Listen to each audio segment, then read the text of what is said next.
महाराष्ट्र विधानसभा चुनाव में हार के बाद क्या बृहन्मुंबई नगर निगम इलेक्शन में उद्धव ठाकरे की पार्टी अकेले चुनावी मैदान में उतरेगी? मुंबई के सियासी गलियारों में दो वजहों से इसकी चर्चा चल रही है। पहली वजह शिवसेना यूबीटी का कांग्रेस से मोहभंग होना है। हाल के दिनों में 3 ऐसे संकेत मिले हैं जिससे उद्धव की पार्टी का कांग्रेस के प्रति मोहभंग देखा गया है। चर्चा की दूसरी वजह यह है कि शिवसेना का हिंदुत्व की तरफ मजबूती से रुख करना है। बीएमसी को शिवसेना का गढ़ माना जाता रहा है और 1996 से लगातार यहाँ ठाकरे के उम्मीदवार मेयर बनते रहे हैं। महाराष्ट्र चुनाव में हार के बाद विधान परिषद में नेता प्रतिपक्ष और उद्धव के करीबी अंबादास दानवे ने कांग्रेस पर निशाना साध दिया। दानवे का कहना था कि कांग्रेस अति आत्मविश्वास में थी, जिसकी वजह से महाविकास अघाड़ी को हार का सामना करना पड़ा। दानवे ने तो यहां तक कह दिया कि चुनाव से पहले ही कांग्रेसी मंत्री पद के लिए सूट बूट दिला रहे थे।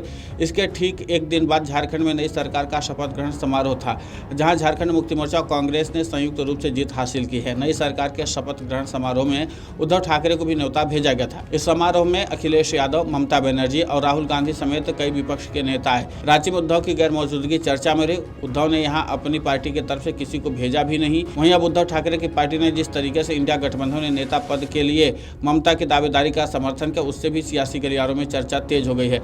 उद्धव ठाकरे की पार्टी हिंदुत्व के मुद्दे पर मुखर हो गई। ठाकरे के करीबी मिलिंद नार्वेकर ने बाबरी ढांचा ढहाए जाने की बरसी पर एक पोस्ट किया, जिस पर कांग्रेस और सपा भी फर पड़ी। सपा विधायक रईस शेख और अबू आजमी ने इस पर कड़ी प्रतिक्रिया दी।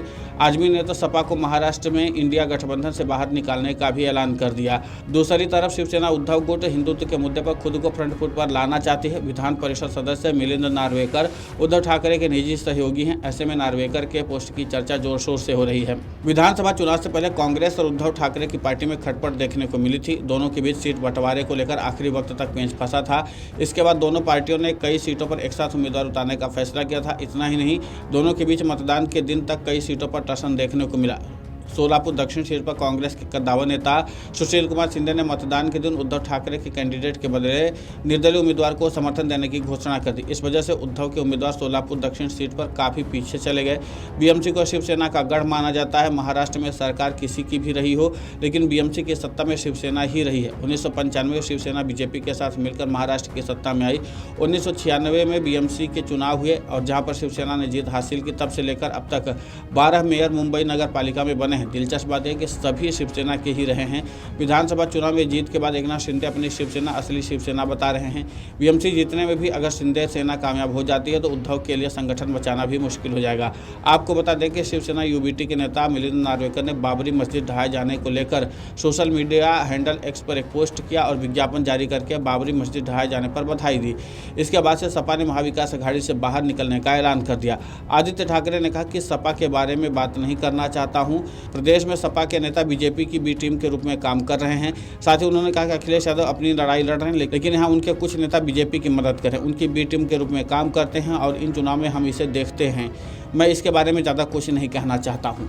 कुल मिलाकर के यह है कि अब जिस तरीके से महाराष्ट्र में महाविकास अघाड़ी की हार हुई है, उसके नाते से महाविकास अघाड़ी में फूट पड़ चुकी है। अब एक के बाद एक नेता एक दूसरे पर निशाना साध रहे हैं और आरोप प्रत्यारोप का दौर लगातार चल रहा है। अब ऐसे में ये देखना होगा कि जिस तरीके से आरोप प्रत्यारोप का दौर चल रहा है, खुद समाजवादी पार्टी ने अब इंडिया गठबंधन से खुद को अलग करने और महाविकास अघाड़ी से भी खुद को अलग करने का ऐलान कर रही है।